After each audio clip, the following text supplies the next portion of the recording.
Chapter 5. For those of you who are keeping score, we still have no idea whatsoever what these freaking Gundams look like! Universal Colony, year 118. A time where the endless waltz of history continues unabated. Let us go back 1 year to the UCY 117. The Empire Thalos declares war on all neighboring star systems, and dozens of space planetary colonies within. Empire's military power is at equal strength with each government they are at war with, so they are caught in a stalemate. However, halfway into the UCY 117, the Empire acquired a new weapon whose name would be heard throughout the future: mobile suits. These new devices master any and all resistance. The Empire now controls 95% of the area. We now return to the UCY 118. 5 Gundams have been sent to the planet Thalos to fight for independence, but have now faced their first defeat. The 6 middle crates parachute open, stopping the free fall that they had been undergoing.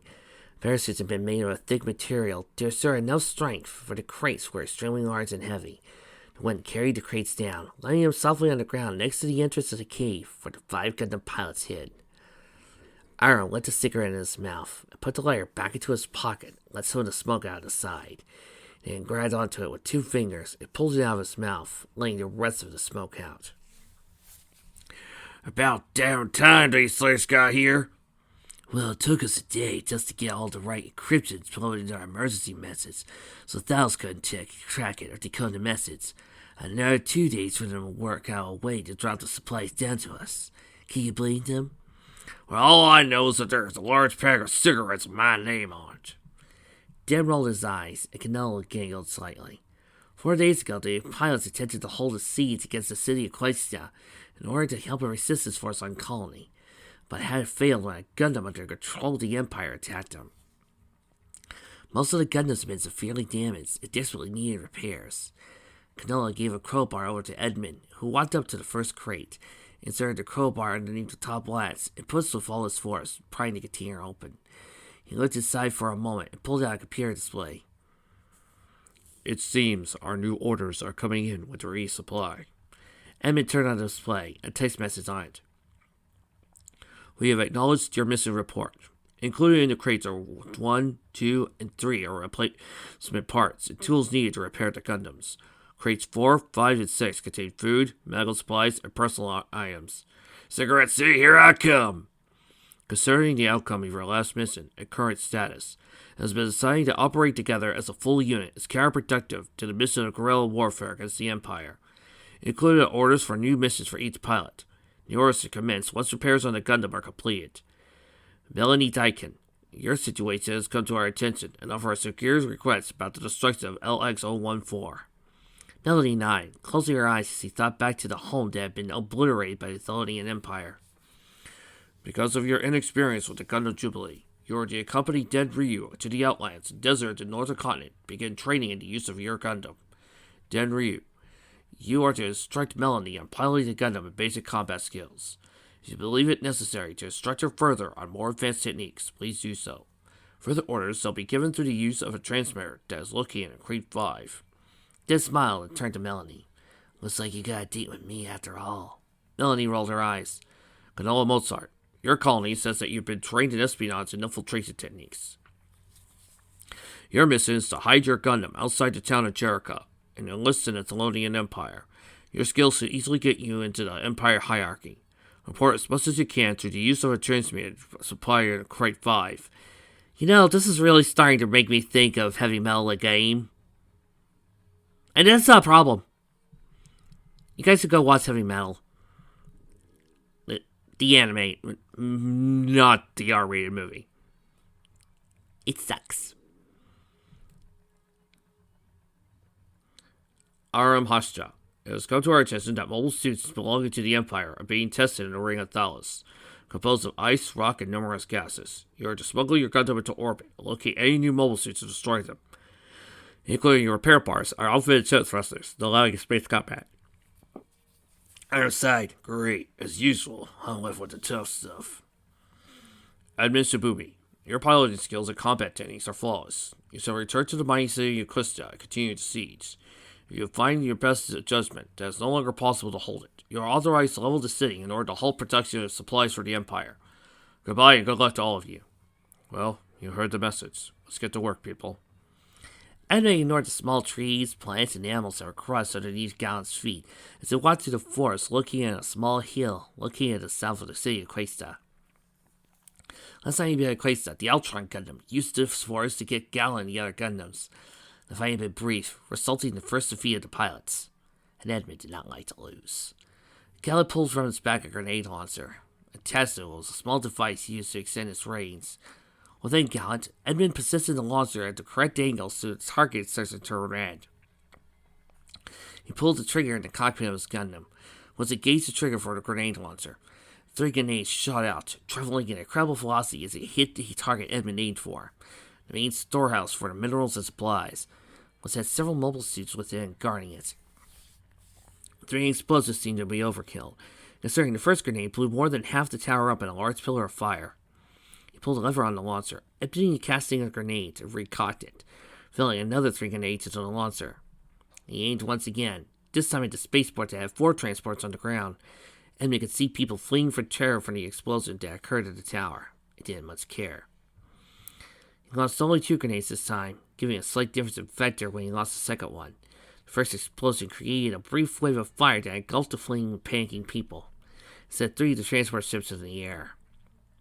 The second landed down on 4 transport, blowing up as the other 3 transports slammed to the ground, one of them exploding from the impact. Amos smiled, saw a warning indicator from the long-range sensors. He checked it and his screen got wider. Aldra was approaching at 10 high speed. Okay, now, move the grid to the side. Do you see how the hand of the Gundam moves with it? I think so. This is a bit complicated. Well, of course it's complicated. What did you expect this thing to be? A huge toy that runs only on gears and an off switch? Melanie rolled her eyes and sighed, breathed in once more, taking the cool air of the Jubilee's cockpit. She loved the air conditioning system within it, protecting it from the intense 103 Fahrenheit degree desert outside. Okay, now move it around like you were striking it with the beam saber. Melanie took a deep breath and manipulated the controls of the Gundam. Jubilee's hands took hold of the handle of the beam saber and raised it up, and then slowly brought it down again. Okay, guys, I want to do a small correction here, because this is so cool. Actually, what happens when you're piloting a mobile suit, even a Gundam, is actually way more complicated than you may think. Okay, so this is from a Reddit thread that has a link to a bit of data from one of the pamphlets given out around the time of Zeta that describes it. They aren't controlled like a car or a plane. In fact, their controls are originally inspired by early 21st century video game animation, where preset animations would be blended together to produce realistic movement. There's actually a lot of software in the suits that makes them move automatically. These presets were originally developed from videos of martial artists and soldiers practicing. A suit can actually drive itself if you queue up a list of commands, but there's a good reason they don't let them drive themselves. The suits are pretty bad at avoiding obstacles. They're also really bad at deciding whether an obstacle is silent or going to give away easily. A suit's navigation computer simply doesn't have the processing power to tell the difference between a boulder and a tent. It does this fast enough to relay that to the movement controls quickly enough to prevent itself from making a misstep and damaging itself. That's where the pilot comes in. You also can't run them remotely because of the risk of jamming. The pilot, after a lot of training on the presets, directs the suit to perform various preset motions: forward movement, backward movement, turning. All are simple presets which by default are bound to a single joystick. And other movements are bound to various triggers or buttons.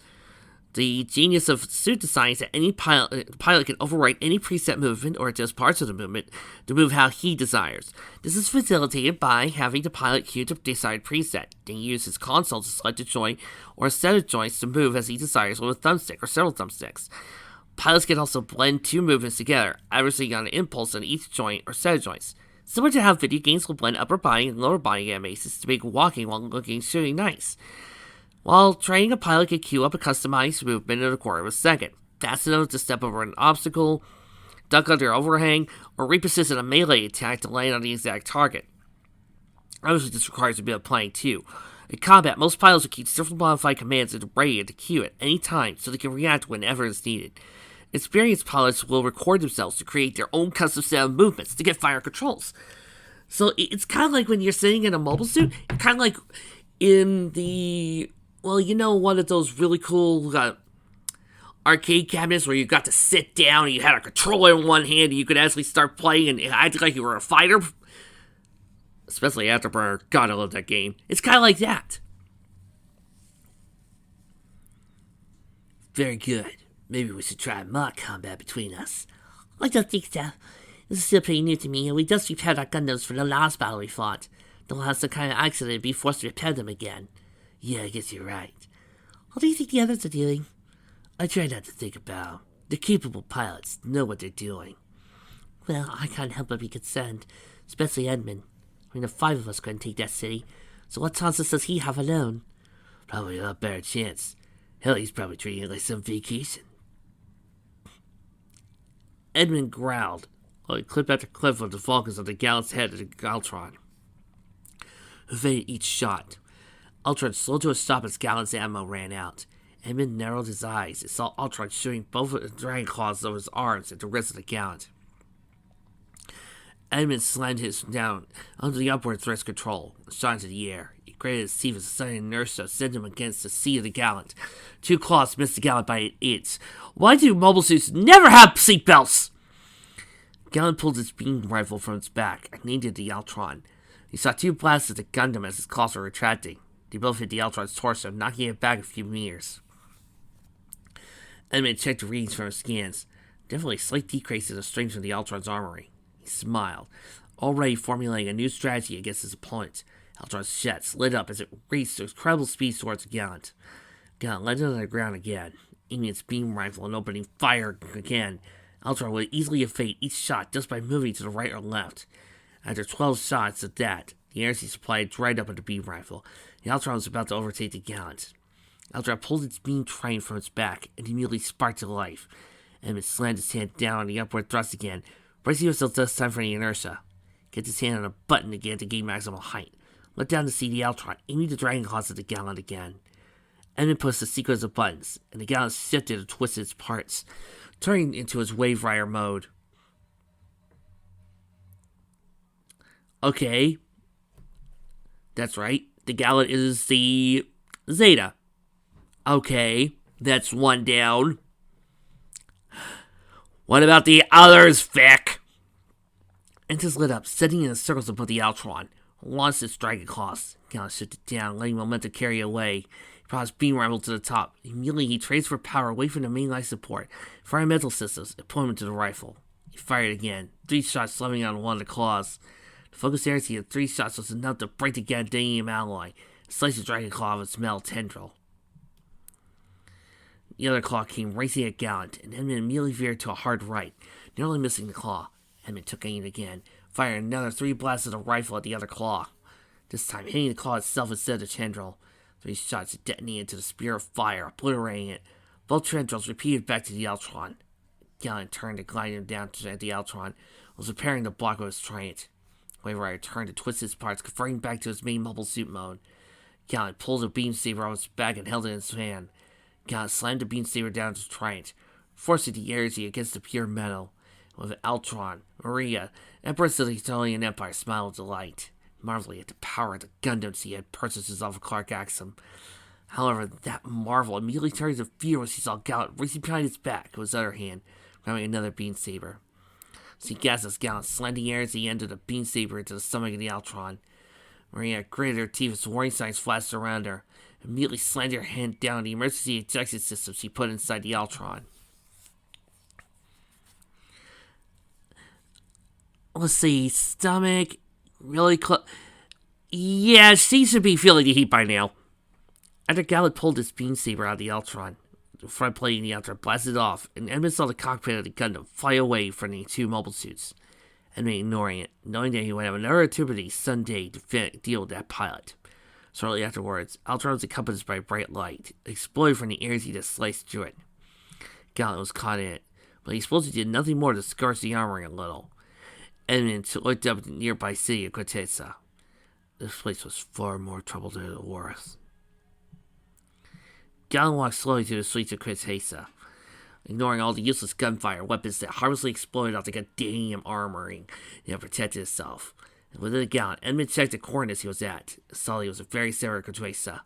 Edmund opened up the storage hatch for the gallant, and a small metal box fell out of it and landed on the ground hard. Immediately afterwards, the hatch closed and the gallant jumped into the air, converting to wave rider mode and speeding as fast as he could into the sky. Down the streets, military personnel slowly approached the box and looked down on it. All that was visible was the timer.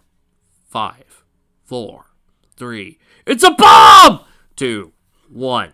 With that, the nuclear device that the gallant left on the ground detonated, engulfing the city of Quintessa in a mushroom cloud of fire. Hey, that goes against the Antarctic Treaty, guys! See, right here, page 5. No nukes and no bioweapons!